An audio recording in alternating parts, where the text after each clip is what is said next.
después de Miqueas, Nahum, Habacuc, Sofonías. Tampoco es difícil encontrar la letra. Está antes de Zacarías. Vamos al capítulo 3. Sofonías.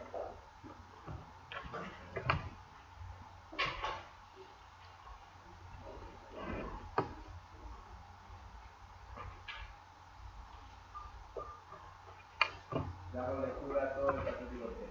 ¿Vale? La palabra de Dios dice: ay de la ciudad rebelde y contaminada y opresora. No escuchó la voz ni recibió la corrección. No confió en Jehová, no se acercó a su Dios. Sus príncipes en medio de ella son leones, rugientes, sus jueces, lobos nocturnos, que no dejan huesos para la mañana. Sus profetas son livianos, hombres prevaricadores.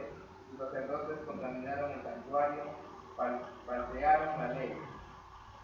Jehová en medio de ella es justo, no hará iniquidad. De mañana sacará a la luz su juicio. Nunca faltará, pero el perverso no conoce la vergüenza.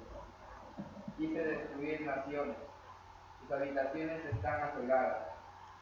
Hice desiertas sus calles, hasta no quedar sin paso. Sus ciudades están asoladas, hasta no quedar hombres, hasta no quedar habitantes. Dije, ciertamente me temerá, recibirá corrección, y no será destruida su morada según todo aquello por lo cual la castigue. Mas ellos se apresuraron a corromper todos sus hechos. Por tanto, esperadme, dice Jehová, hasta el día que me levante para juzgaros, porque mi determinación es reunir las naciones, juntar los reinos, para derramar sobre ellos mi enojo. Todo el ardor de mi ira, por el fuego de mi celo, será consumida toda la tierra. En aquel tiempo devolveré yo a los pueblos pureza de labios, para que todos invoquen el nombre de Jehová, para que les sirvan de común consentimiento. De la región más allá de los ríos de Turquía me suplicarán, la hija de sus partidos traerá mi ofrenda.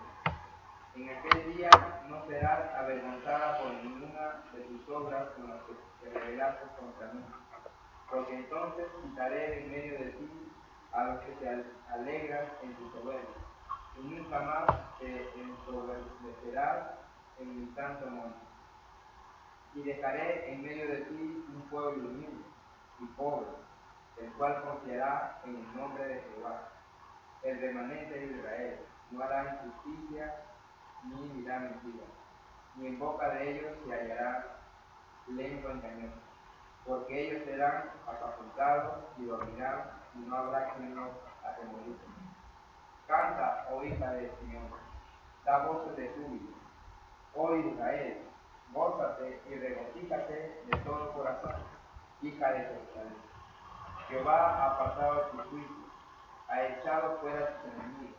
Jehová es el rey de Israel en medio de ti, nunca más verás el mal.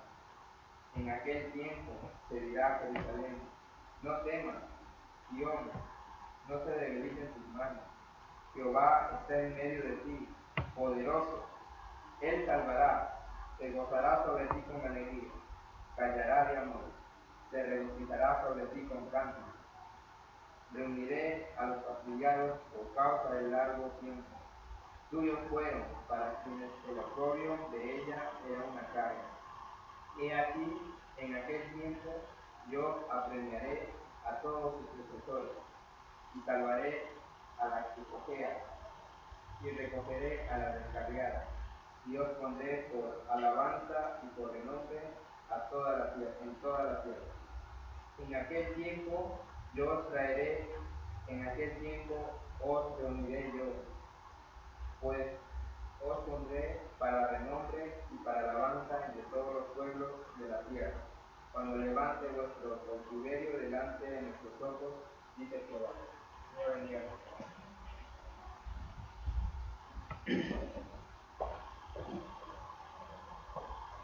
Seguimos en nuestra serie de perspectivas del Evangelio y en esta oportunidad nos corresponde pues hablar de Sofonías. Un libro quizás poco visto por muchos de nosotros, a veces poco rápido no tan rápido en localizarse, pero está ahí en los profetas menores, el libro de Sofonías. Y básicamente quiero mostrarles parte de todo lo que quiere mostrarnos el libro de Sofonías. Me hubiera gustado leer todos los capítulos, pero sé que es largo. Y he cogido el capítulo 3 como conclusión para que podamos ver lo que Dios realmente quiere hacer con su pueblo, quiere hacer en esas circunstancias difíciles en cómo se encontraban ellos. Bien, Sofonías fue contemporáneo de los profetas Jeremías y Habacuc, probablemente en el año 625 a.C. No hay una exactitud ahí, pero probablemente ello. Sofonías estuvo durante el reinado de Josías, un buen rey. Entonces en Israel ahí es Segunda de Reyes, capítulo 22, capítulo 23, Segunda de Crónicas, 34 y 35, se ve el reinado de Josías y se ve como este buen rey, a pesar que tenía un antepasado corrupto por su padre, por lo que estaban atrás de él cambia la historia y cambia la historia de una nación, volviéndole otra vez a lo que realmente Dios quería para ellos. Y Josías fue un buen rey que reinó desde 8 años de edad. La confrontación al pecado surgieron que estaba relacionada con gente de poder. O sea, Sofonías tenía un carácter muy valiente y este carácter le llevó a confrontar reyes y personas en el poder. Las iniquidades de Judá que él describe en el libro se ajustan a la corrupción religiosa erradicada por las reformas de Josías. Josías no solamente hizo una reforma política, sino también hizo una reforma espiritual muy profunda como rey. Y Sofonías estaba allí también. Los primeros en oír su mensaje fueron los reyes y los habitantes de Judá, unos 40 años antes del cautiverio babilónico. Babilonia llega a conquistar la ciudad, los llega a tomar a algunos, los lleva, y básicamente dentro de la historia podemos encontrar este libro de Sofonías. Bien, en esta oportunidad, esta mañana estaremos observando el día de Jehová. Es una palabra que resalta mucho dentro del texto. También estaremos observando el juicio a las naciones y también estaremos observando la esperanza de gozo. Vamos a orar juntos en esta mañana. Padre, te ruego, Dios, que tú seas para cada uno de nosotros. Ruego, Dios, que tu Espíritu Santo esté obrando en nuestros corazones para poder ver la verdad del Evangelio a través del libro de Sofonías. Que realmente, Señor, es Cristo, aquel Rey que realmente quiere ser el todo en nosotros, en cada parte de nuestra vida, Señor. Y también, Señor, que podamos vivir el gozo pleno a través de lo que tú nos quieres mostrar en este libro. Gracias, Dios, por lo que bueno que eres, y ayúdanos, Señor, a poder entender más y más tu palabra. En nombre de Cristo oro. Amén. Comenzamos con el día de Jehová. Mire, cuando uno comienza a leer el libro, es interesante porque como que te va a llenar de miedo. Te va a llenar de un temor que dices, wow, y así es Dios. Y parece que el libro comienza con unas palabras tan dramáticas, tan terribles, y quizás sea una de las partes dramáticas y terribles de lo que en toda la Biblia pueden encontrarse. Y es por eso que parece no haber esperanza, porque mira lo que usted dice en el versículo 2 en adelante. Dice así, versículo 2, luego de la introducción de quién era Sofonías y de dónde procedía él, llega el versículo 2 diciendo Dios mismo a través de Sofonías, destruiré por completo todas las cosas de sobre la faz de la tierra, dice Jehová. Destruiré los hombres y las bestias, destruiré las aves del cielo, los peces del mar, y cortaré los impíos y raeré a los hombres sobre la faz de la tierra, dice Jehová. Extenderé mi mano sobre Judá y sobre todos los habitantes de Jerusalén. Exterminaré a este lugar los restos de Baal y el nombre de los ministros idólatras con sus sacerdotes. Wow. Destrucción. dolor, pesar. Y miren los textos, tanto el 2 como el 3, dice Jehová, dice Jehová. Mi pregunta es, ¿por qué Dios dice palabras? ¿Por qué Dios comienza el discurso, el mensaje de Sofonías, mostrando estas palabras fuertes, potentes, que quizás a cualquiera que pueda escuchar dice, ¡wow! ¿Un Dios así? Y parece ver que no hay nada de esperanza. Parece ver que todo está escaso. Todo está al punto de romper la línea y que todo se caiga. ¿Por qué está así Dios? Pues el versículo 3 termina diciendo, versículo 4, dice, y exterminaré de este lugar los restos de Baal y el nombre de los ministros idólatras con sus sacerdotes. Dios estaba muy ofendido, porque la gente de Judá y de las otras naciones dio la espalda al mismo Dios. Por eso que Dios dice que exterminaré los restos de Baal y el nombre de los ministros idólatras con sus sacerdotes. ¿Qué habían olvidado ellos? ¿Qué era Baal en esos entonces? ¿Qué hicieron los ministros idólatras, seguros de Baal y seguros de otros dioses? ¿Qué hicieron? ¿Qué olvidaron hacer para que Dios tenga tantas palabras fuertes y comenzando en un contexto donde llama la atención y decir, hey, atentos porque tengo esto para ustedes, destruiré todas las cosas de la faz de la tierra? ¿Qué olvidaron? Pues probablemente hayan olvidado lo que dice en Éxodo 20, 3 al 5, donde dice, no tendrás dioses ajenos delante de mí, no te harás imagen ni ninguna semejanza, no te inclinarás a ellas ni la honrarás, y concluye diciendo algo. ¿Por qué? Porque yo soy Jehová, tu Dios, fuerte y celoso.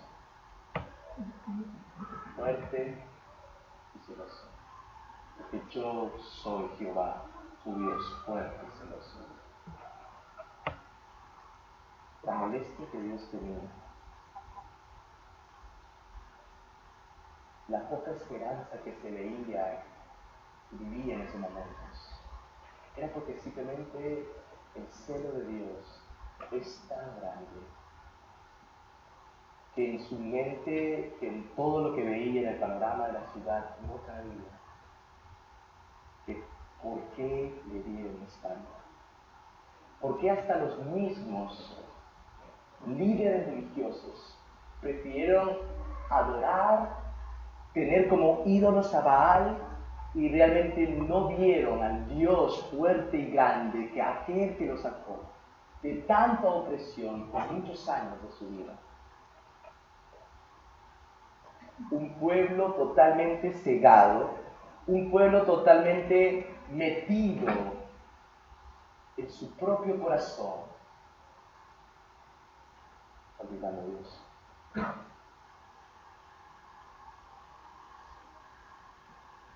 Y muchas veces las propias circunstancias de nuestra propia vida, en los afanes comunes, o por así llamarlo, los negocios de la vida, tienden en algún momento quizás de hacernos olvidar a Dios. Y es algo con lo que el pueblo estaba teniendo en su propio corazón, habiendo olvidado a Dios. Era terrible, era inexplicable, pero Dios estaba confrontándoles realmente qué es lo que había en su propio corazón. La historia sigue. Y si seguimos leyendo a través de los versículos 5 en adelante, vamos a poder hallar terribles cosas. Pero llega un momento donde vamos a llegar al versículo 7, donde Dios menciona su día. Y dice el versículo 7, calla en la presencia de Jehová el Señor, porque el día de Jehová está cercano. Porque Jehová ha preparado sacrificio y ha dispuesto a sus condenados. Y mire el versículo 14, con palabras mucho más fuertes, diciendo, cercano está el día grande de Jehová. Cercano y muy próximo. Es amarga la tos del día de Jehová. Gritará allí en la vida. Wow. El libro de Sofonías era simplemente una declaración, una profecía directa, dada a lo que ellos estaban pasando en las circunstancias de su vida política y religiosa, olvidando principalmente a Dios. Pero también dentro del libro, una parte central del libro, nosotros vamos a observar que también no solamente era juicio para Judá, sino también para las naciones que vivían alrededor de Judá. Y Sofonías nos muestra con mucha claridad cuál es la tendencia universal de la maldad. ¿Cuál es la tendencia universal de la maldad del ser humano? Nos muestra con mucha exactitud lo que realmente hay en el corazón. Por más que en un momento decimos, yo sigo a Dios, yo clamo a Dios, por más que el pueblo en un momento dijo y honró con sus labios a Dios, pero realmente su corazón estaba totalmente lejos. Y Dios desvela en este pasaje lo que realmente había en el corazón del pueblo. Y eso nos conlleva a pensar que los efectos de la caída del hombre son profundos e inevitables. Son profundos.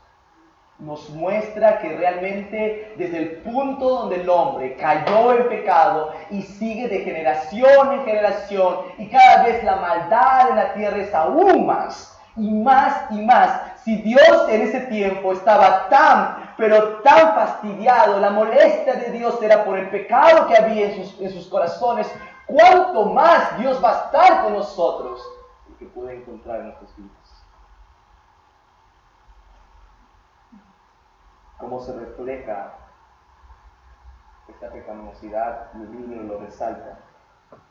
Dice el versículo 4, con lo que ya leí, extenderé mi mano sobre Judá y sobre todos los habitantes de Jerusalén, y exterminaré de este lugar los restos de Baal, y en nombre de los ministros idólatras a los sacerdotes. Había idolatría. Su corazón estaba desligado de Dios por adorar otros dioses.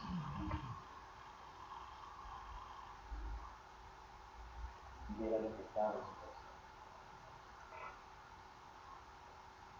Y la idolatría que ellos vivían quizás era básicamente imágenes, inclinación, adoración.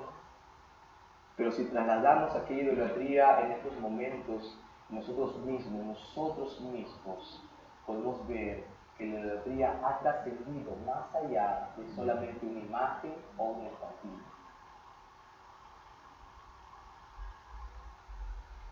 Hasta el hombre mismo se ha hecho idólatra de su propio ser. ¿Por qué? Porque también había algo más en ellos. Había rebelión. Y mire el versículo 12. Acontecerá en aquel tiempo que yo escudriñaré a Jerusalén con linterna y castigaré a los hombres que reposan tranquilos como el vino asentado, los cuales dicen en su corazón. ¿Qué dice en su corazón? Jehová, ¿me hará bien? Me hará. Mira, las palabras eran fuertes de Dios. Y los hombres en su corazón dicen, bueno, no sabemos pues si Dios hará bien o hará mal. Y su corazón estaba tan cegado, tan rebelde, tan duro, que realmente no vieron, no sintieron quizás las palabras profundas que Dios tenía. El día de Jehová está cercano, y por eso que después el texto en el versículo 14 dice, cercano está el gran día de Jehová. Cercano está. Hermanos, Dios es absolutamente justo, celoso y santo. Así que cuando Él ve esta rebelión, este orgullo y esta idolatría, Él está molesto. Él está molesto, lleno de ira y de juicio. Y Dios hará justicia sobre todos los que se lo pusieron a Él, viviendo una vida de traición. ¿Por qué digo esto? Porque históricamente, muchos años después de la profecía de Sofonías, Jerusalén fue totalmente destruida. Los babilonios llegaron, primero atacaron e invadieron la ciudad y llevaron a muchos al exilio. Luego retornaron y destruyeron la ciudad, demoliendo sus muros y demoliendo el gran templo de Salomón que había construido. Y probablemente Sofonías era el espectador de toda esa escena. Pero ahora, el día histórico de juicio de Dios sobre Judá fue solo un adelanto del gran y terrible día del Señor que viene para toda la humanidad no arrepentida. Es interesante porque este es un preámbulo de lo que realmente Dios hará en la consumación de los tiempos. Pensar que cercano está el día de Jehová es pensar en el contexto de cómo vemos cómo Dios actúa en la historia con el pueblo de Judá y las naciones alrededor. Pero también cercano está el día de Jehová es pensar que algún día Dios va a derramar su juicio sobre todo este mundo.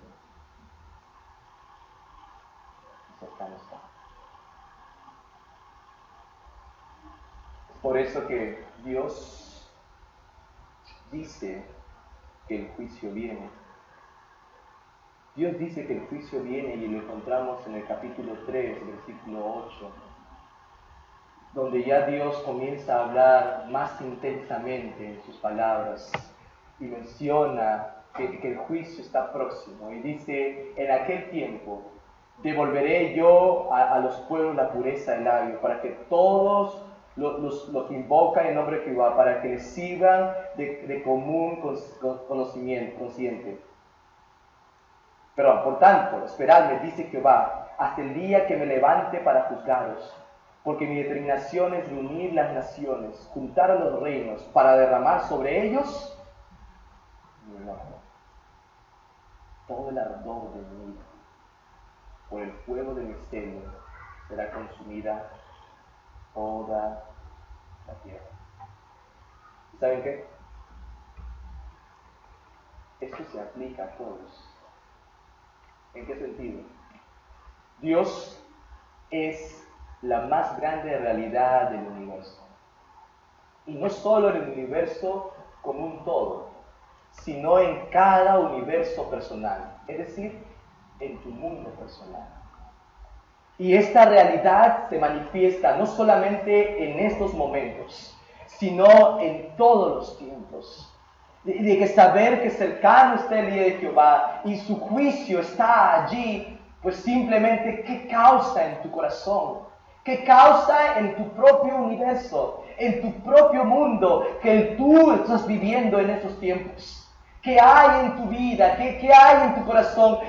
¿Qué es lo que sientes tú cuando ves lo que la palabra de Dios está hablando? Cada uno de nosotros, confrontándonos y manifestando qué es el carácter de Dios. Básicamente surgen unas preguntas. ¿Dónde has puesto Dios tú en tu universo? ¿Dónde está Dios? ¿Estás negándolo? ¿Le has dado la espalda? ¿Estás confiando solo en Él? ¿O realmente estás confiando solamente en ti? Es terrible. Es terrible lo que la gente de ese momento, los reyes y todos los príncipes de otras ciudades escuchaban. Es por eso que nosotros entramos dentro de ese texto a poder entender un poco más acerca del juicio a las naciones.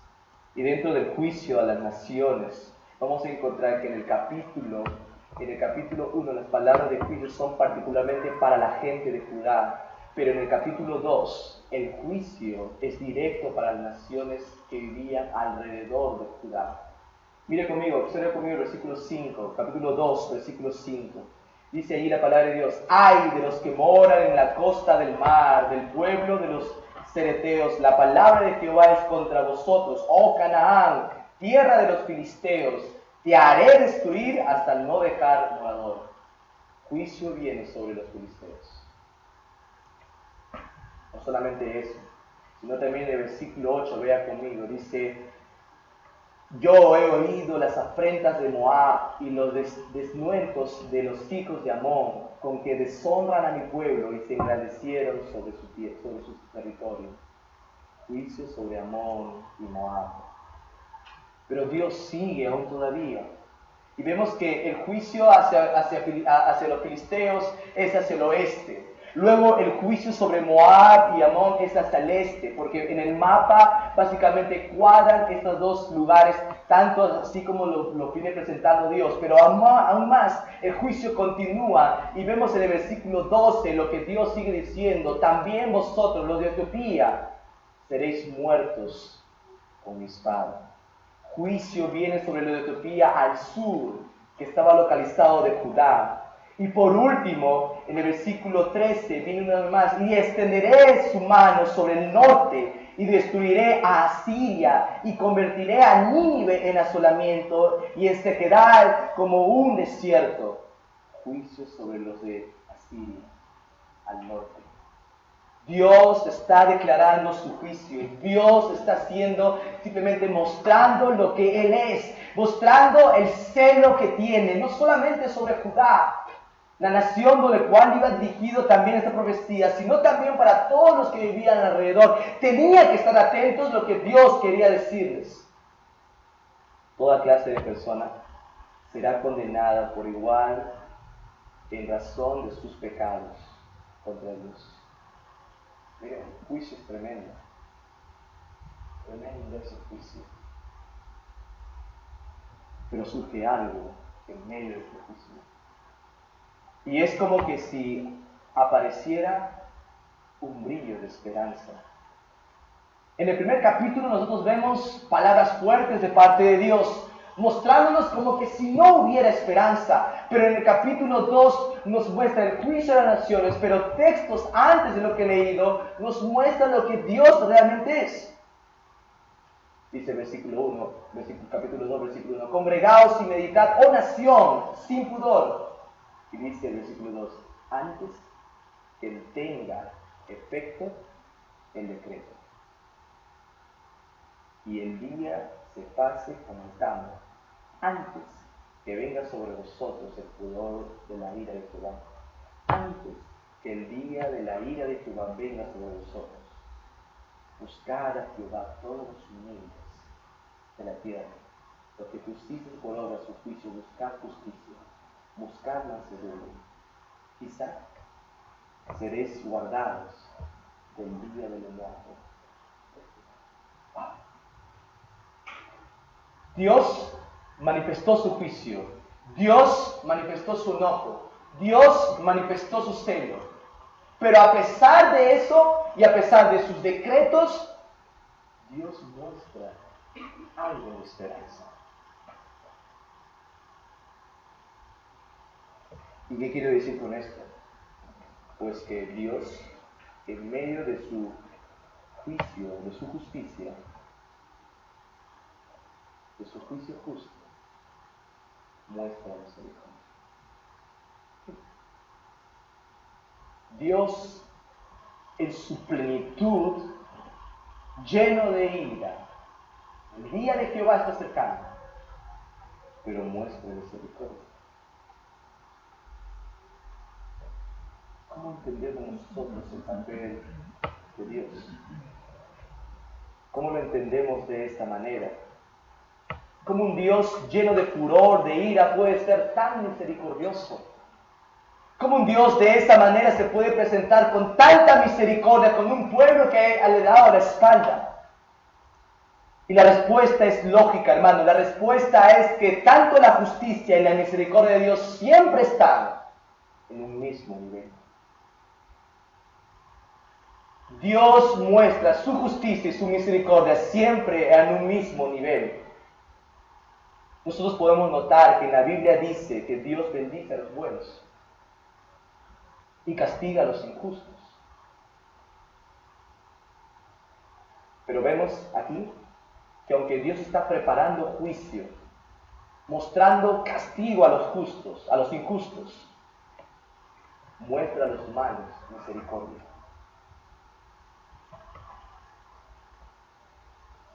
Y mi pregunta es, ¿dónde está la misericordia de Dios? Y para responder a esa pregunta de dónde está la misericordia de Dios, primero quiero mostrarles realmente algo mucho más allá. La misericordia de Dios básicamente es la base para mostrarnos que Dios nos da lo que merecemos recibir. Dios no me da a mí lo que yo merezco recibir realmente. ¿En qué sentido? En el sentido de que yo merezco por mi propio pecado la muerte. Porque básicamente es eso el resultado de mi propio pecado. Es eso el resultado de lo que estaba aconteciendo el pueblo en ese entonces. Es eso el resultado de lo que las naciones estaban viviendo.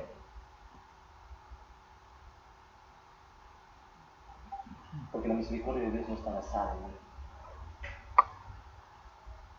Porque yo puedo pensar con cierta verdad y decir, bueno, Dios bendice a los buenos. Entonces, si hago algo bueno y no hago lo contrario que está aquí en la palabra de Dios, al cual el pueblo estaba, Dios me va a bendecir. Y con esto quiere decir algo más. Que esto rompe mi pensamiento cuadriculado que tengo de Dios. ¿En qué sentido? En que rompe mi pensamiento a decir que Dios bendice a los buenos y castiga a los malos. ¿Es correcto pensar eso? Sí. Es cierto lo que está diciendo la palabra de Dios. Pero ¿por qué esta no es una manera totalmente correcta de pensar? ¿En qué sentido? ¿Por qué pasa cuando hago algo bueno? ¿Qué pasa cuando mi corazón realmente hace algo bueno? Surge algo. Siempre voy a estar pendiente de la bendición de Dios. Y si eso está en mi corazón, pues prontamente nuestro corazón producirá dos cosas. Y la primera cosa que produce es soberbia. Porque si yo estoy pendiente siempre de que Dios me va a bendecir por las cosas buenas que yo hago, y así Dios manifiesta su misericordia para conmigo, va a producir soberbia. Porque quizás voy a llegar a un punto de comparación de decir, pero mira, yo hago esto y Dios me bendice. Mira, es por eso que tú no estás haciendo esto, por eso Dios no te bendice a ti. Cuadriculamos a Dios a nuestra propia. O quizás podemos llegar a decir la soberbia, mira, ¿sabes qué? Yo evangelizo, yo voy a la iglesia, yo doy mis diezmos, yo leo siempre, hago esto, aquello. Y por eso viene el resultado. Yo estoy esperando siempre la bendición de Dios. Yo cuadriculo a Dios a lo que yo pienso. Y llego a tener soberbia en mi corazón. Pero ¿qué pasa si no lo hago? Ocurre lo otro. Llego a tener miedo. ¿Por qué miedo? Porque estoy pensando que si no hago, me va a caer juicio. Porque si no hago, me cae aquello. Porque si no hago, Dios va a hacer esto conmigo. Porque si no hago, Dios se va a manifestar su furor y todo se va a caer sobre mí. Y tiendo a hacer las cosas simplemente por único temor, miedo. Y de igual forma, como ocurre con la soberbia, también de igual manera yo cuadriculo Dios. Pensando que simplemente Dios se va a manifestar de acuerdo como yo actúe. Pero déjeme decirte que la misericordia de Dios no es así. Dios en su misericordia no te da lo que tú mereces recibir. Pero el hombre siempre busca cambiar las cosas. ¿Por qué? Porque la tendencia común del corazón del hombre es girar hacia otros pequeños refugios y remedios. La tendencia común del ser humano es girar a refugios y remedios. Como los cuales, por ejemplo, tú puedes llegar a decir, voy a regresar a la iglesia. Ahí. O, Dios, voy a parar de hacer esto. Dios, voy a parar de hacer aquello. Ya, Dios, ya entiende. O si no, Dios, límpiame, por favor. Voy a ser una mejor persona esta vez. Busca refugios y remedios basados en lo que tú puedes. Pero déjame decirte algo. El Evangelio de gracia nunca está basado en tus propios desempeños. Nunca está basado en tus propios desempeños. Porque Dios nos va a mostrar su plena misericordia a través de una persona única en esta tierra. Hasta este punto Dios quiere mostrarnos algo, es que Dios abre una puerta de gracia. ¿En qué sentido? Mire conmigo el versículo 3, 12, capítulo 3, versículo 12. Dios va a mostrar una puerta de gracia. Y mire esta puerta de gracia como Dios la manifiesta. Y dice, versículo 12, y dejaré en medio de ti un pueblo humilde y pobre, el cual confiará en el nombre de Jehová. Dios intenta rescatar y redimir por sí mismo a las personas. Dios lo está intentando hacer. Y así Dios manifiesta su misericordia. Mike Bruner dice algo muy interesante, un teólogo muy bueno que dice, la gloria del Evangelio es esta. El único en quien necesitamos ser salvos es el único en quien puede salvarnos. No hay otra persona. Dios quería hacer volver el corazón del pueblo hacia Él. Y básicamente la verdad es esta, que el único que puede salvarnos, ¿en quién necesitamos ser salvos? Es el único que realmente puede salvarnos. Porque el pueblo, por más que buscaba por allá, por aquí, en otras naciones, en ellos mismos, era cada vez más ilógico para sus propias vidas y a la vez también más rebeldía producía en sus propios corazones, porque esta era la tendencia y esa es nuestra tendencia también. Pero Dios pone una salida, una puerta de gracia. Y es interesante que en esta parte del juicio no solamente Judá estaba escuchando, sino todas las naciones a las cuales Dios estaba determinando juicio. Y un tema interesante en toda la Biblia es que Dios quiere que cada nación le glorifique a Él. No solamente era para Judá, sino para todos los que estaban alrededor, como hemos visto. Pero Dios no termina allí. Y este libro nos va a mostrar otro día más de que su justicia y su misericordia están al mismo nivel, pero ahora es manifestado a través de una persona. La restauración de gozo nos muestra algo muy hermoso. Mire conmigo el cuadro de justificación. Y yo cuando estaba estudiando mi Biblia y viéndolo de esa manera, yo vi este hermoso pasaje y dije, wow, esto captó mi atención al pensar que Dios quiere hacer algo aquí. Dios realmente quiere hacer algo, y esta es una declaración del corazón del Evangelio, una parte pequeña del Antiguo Testamento. Miren conmigo en Sofonías 3:15, y miren lo que dice allí en el texto. Jehová ha apartado, ¿qué dice? Tus juicios. Jehová ha apartado tus...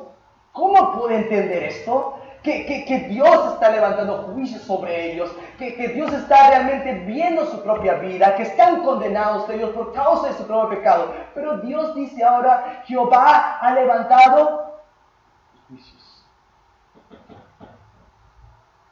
La declaración de justificación está basada en lo que Dios apartó los juicios contra nosotros y contra el pueblo sí. Y esto nos lleva, cuando pensamos en el cuadro de la justificación, nos lleva a pensar simplemente en una verdad. Nos lleva a pensar que hubo solamente una persona capaz de soportar sobre él la ira de Dios, el juicio de Dios. Cuando yo pienso en el cuadro de justificación, en el cuadro que nos muestra aquí Sofonías, que él ha apartado su juicio, hubo solamente una persona que sobre él cargó todos nuestros pecados y todo el juicio de Dios cayó sobre él.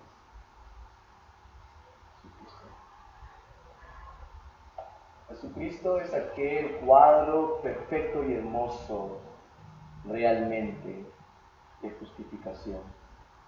¿Por qué digo más esto?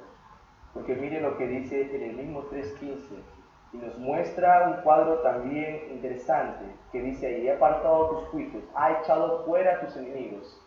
Jehová es rey de Israel. Jehová es rey de Israel. Esta rey de Israel, Jehová es el rey de Israel, es una figura de Cristo. Y de que podemos encontrar, Sofonías anuncia que el rey de Israel estaba en medio de ellos. Y es interesante que la historia continúa en los evangelios. Y hubo alguien que murió en una cruz y que pusieron allí un letrero que decía: el rey de los judíos. Jesucristo es aquel simplemente que pagó nuestra redención, la restauración del hombre. Y quiero decirte algo más: si estás en Cristo, todo el juicio de nuestros pecados fue pagado. Así que no hay juicio para nosotros si tú realmente estás en Cristo. Mi pecado es lavado en la sangre de Cristo. Y esto me da libertad y rompe un juicio por mi propia causa, en mi propio corazón, por causa de mi propio pecado. Dios en su gracia rompe un juicio que realmente me merezco recibir. Pero Dios en su misericordia, por eso digo que está muy bien, a través de Cristo Jesús se ve manifestado la misericordia de Dios y la justicia de Dios sobre Él, sobre Jesucristo, el Rey, cayó todo. Es maravilloso todo lo que Dios quiere hacer y mostrar a través de libros y Sofonías. Para nosotros que hemos vivido ya después, vivimos ahora, es maravilloso poder observarlo. No solamente nos quiere mostrar un cuadro de gozo, sino también nos quiere mostrar la esperanza envuelta en gozo.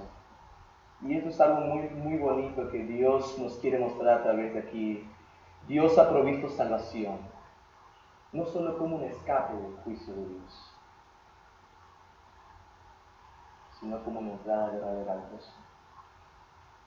Dios proveyó la salvación para toda una humanidad, no para que escapen del juicio, no solamente eso, sino como una verdadera entrada para el gozo. ¿Por qué digo esto? Porque mira lo que dice en Sofonías 3:17. Sofonías 3:17 nos muestra algo muy hermoso, es decir, Jehová está en medio de ti, poderoso. ¿Y qué dice? Él te salvará. Entonces, mira, cae juicio sobre la nación, pero Dios está mostrando que Él es el Salvador. que en Él pueden hallar lo que nunca jamás pueden encontrar fuera de Él, que a pesar del celo y la ira y el furor que Dios pueda tener, tiene misericordia también para con ellos. Por eso es una entrada para el gozo. Porque por medio de Cristo Jesús podemos entrar en ese gozo verdadero. El gozo de Dios tiene en su corazón por ti. Hará estallar y experimentarás lo más increíble en tu vida que nunca jamás experimentaste. Dios realmente se gozará sobre ti, porque dice ahí el texto, Jehová está en medio de ti, poderoso, se gozará sobre ti con alegría, callará de amor, se regocijará sobre ti con cánticos. El gozo de Dios se manifiesta a través de dos cosas. Se gozará sobre ti con alegría. Se regocijará sobre ti con cántico. El gozo de Dios es tremendo. Por eso que esta esperanza que parecía que no había, después hay un brillo de esperanza por causa de su misericordia. Después hay una explosión de esperanza al decir que realmente sí hay salvación en Dios. Que realmente en Él sí se puede encontrar lo que no puede encontrar fuera de Él. Por más que yo intente pensar que por mis propias obras puedo realmente alcanzar puntos para con Dios, pero me doy cuenta que mi propio corazón necesita aún más de Él, a pesar de mis obras. Porque en realidad Dios nos muestra el gozo verdadero de lo que es. Para que Dios diga Jehová realmente se gozará sobre ti con alegría. Mira el contexto del pueblo. Mira cómo estaba el pueblo y dice que Jehová se gozará en alegría. ¿Por qué? Porque Él es el que justifica. Porque Él es el que da misericordia. Porque Él nos muestra al Rey de Israel, que es Jesucristo. Charles Spurgeon dijo algo muy interesante. Y quiero leerlo y ustedes puedan ahí escucharlo. Tú eres feliz cuando Dios te bendice, pero no tan feliz como Dios lo está. Tú eres dichoso cuando Dios te perdona, pero el quien te perdona es más feliz. Cuando el hijo pródigo regresó a su casa, el corazón del padre fue más lleno de gozo, porque su corazón era más grande que el de su propio hijo. Con esto quiero terminar diciendo que el corazón de Dios es más grande para nosotros por la única y simple razón de Cristo Jesús. Dios tiene un corazón sumamente grande y es la razón.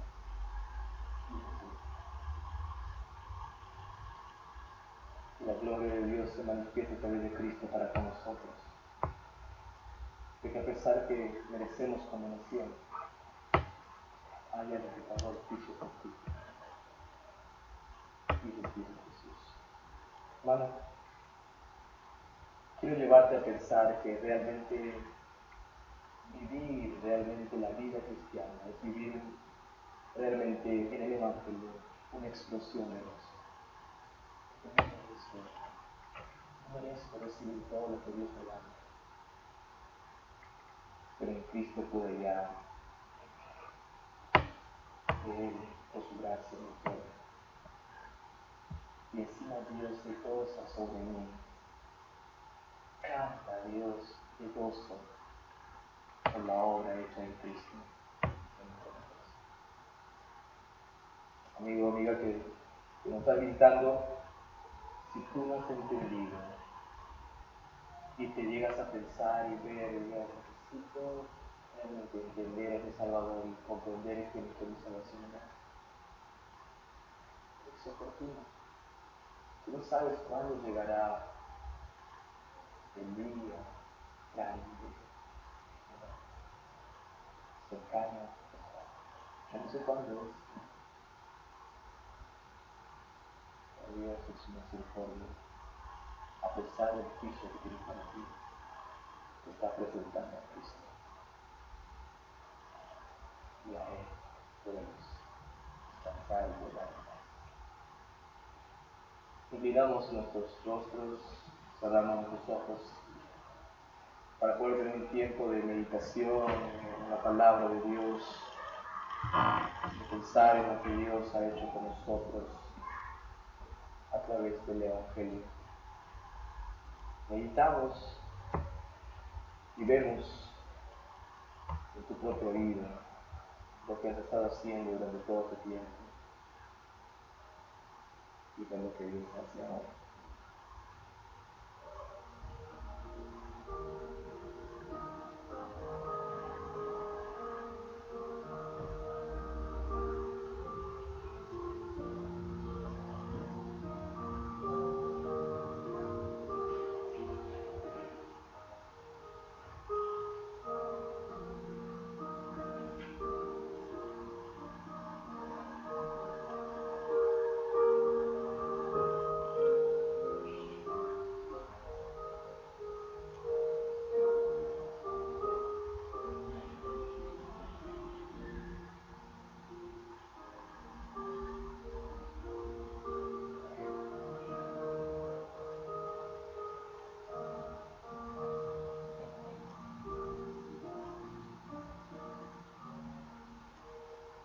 Padre, gracias